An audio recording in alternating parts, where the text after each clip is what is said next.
Salve, salve nação tricolor. Bom, pessoal, é o seguinte, né? Vamos falar aí um pouco sobre essa questão da liminar que foi protocolada pela Amanda Nunes, né? E foi concedida pela juíza, né? Essa ação foi protocolada pela Amanda Nunes, mas foi pedida pela oposição do São Paulo, Caio Forjaz, a galera ali tava junto para fazer essa petição. Uma outra questão que a gente vai falar aqui, junto com essa informação, é a questão da nossa impressão com relação ao Júlio Casares, né? O que ele pensa, o que a gente acredita que vai acontecer, né? Vamos falar também de uma postagem que teve o empresário, né, de Lucas Moura, né, nas suas redes sociais. Uma outra questão que a gente vai trazer aqui é a saída do Muricy e a chegada de Matheus Doria, né? Mas antes disso, gente, se inscreve no canal, deixa seu like no vídeo, segue a gente nas redes sociais e vamos falar de São Paulo. Bom, com relação ao Júlio Casares, gente, o que a gente tem para dizer sobre essa questão, tá? Essa ação que foi movida aí pela própria oposição do São Paulo, pedindo que a votação voltasse aos moldes anteriores, foi acatada em um certo ponto ali pela juíza, né? E o que acontece, né? Embora o Tenhares tinha falado que na sua coletiva falou que é 0,0% de chance de judicializar essa votação, a verdade é que foi judicializada e a oposição conseguiu uma vitória importante, né? Nessa vitória, o que acontece? Agora a votação ela vai poder ser híbrida, né? Só que o quórum para a votação agora tem que ser 191 conselheiros que tem que votar, no mínimo, sendo que pelo menos ali para a votação, para que o impeachment siga os ritos, né? O São Paulo vai precisar de 171 conselheiros votando a favor do impeachment, né? Então, esse 171, né? Esse 171, número até capcioso, né?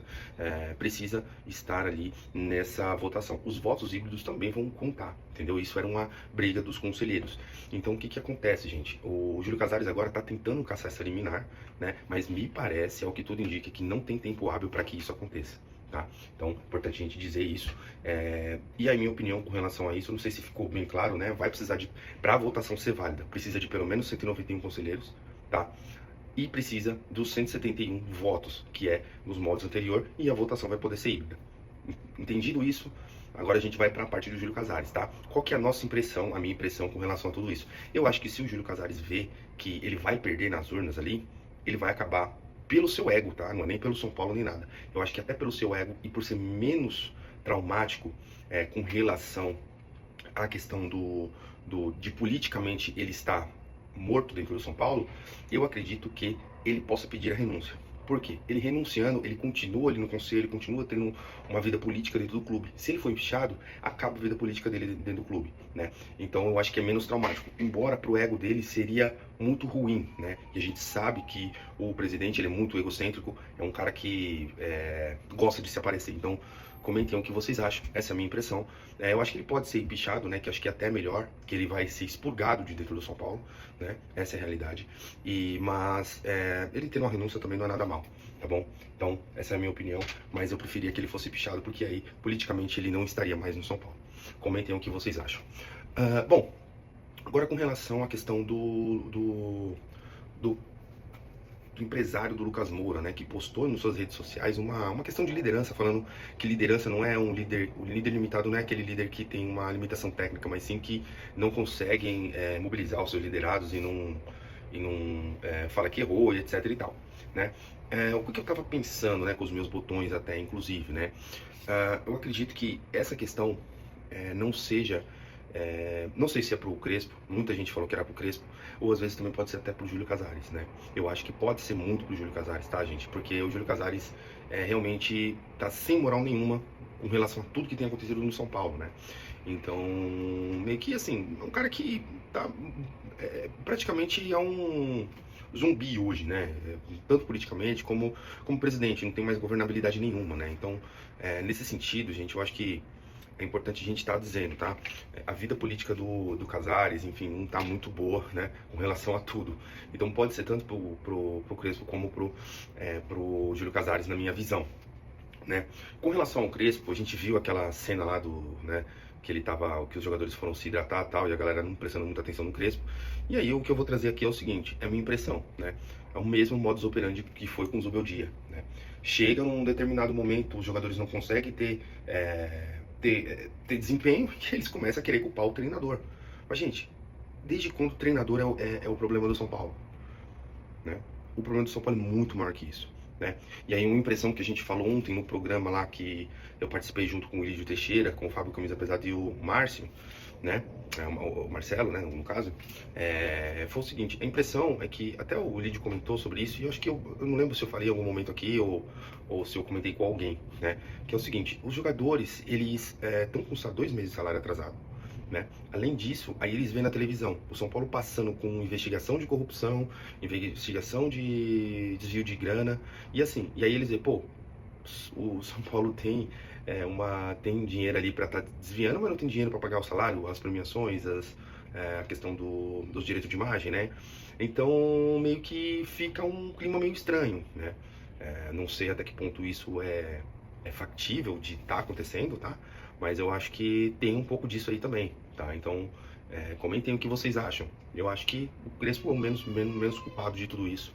Eu acho que precisa ver aí. Eu acho que as questões da gestão tá entrando dentro de campo, até porque o mesmo time do ano passado é o mesmo time, sem muitos reforços. O único reforço que chegou foi o goleiro e o Danielzinho. Agora que chegou o Matheus Doria, né? Mas mesmo assim não é o suficiente para mudar o São Paulo, para você ter opções táticas para você mudar a equipe. Comentem o que vocês acham, tá?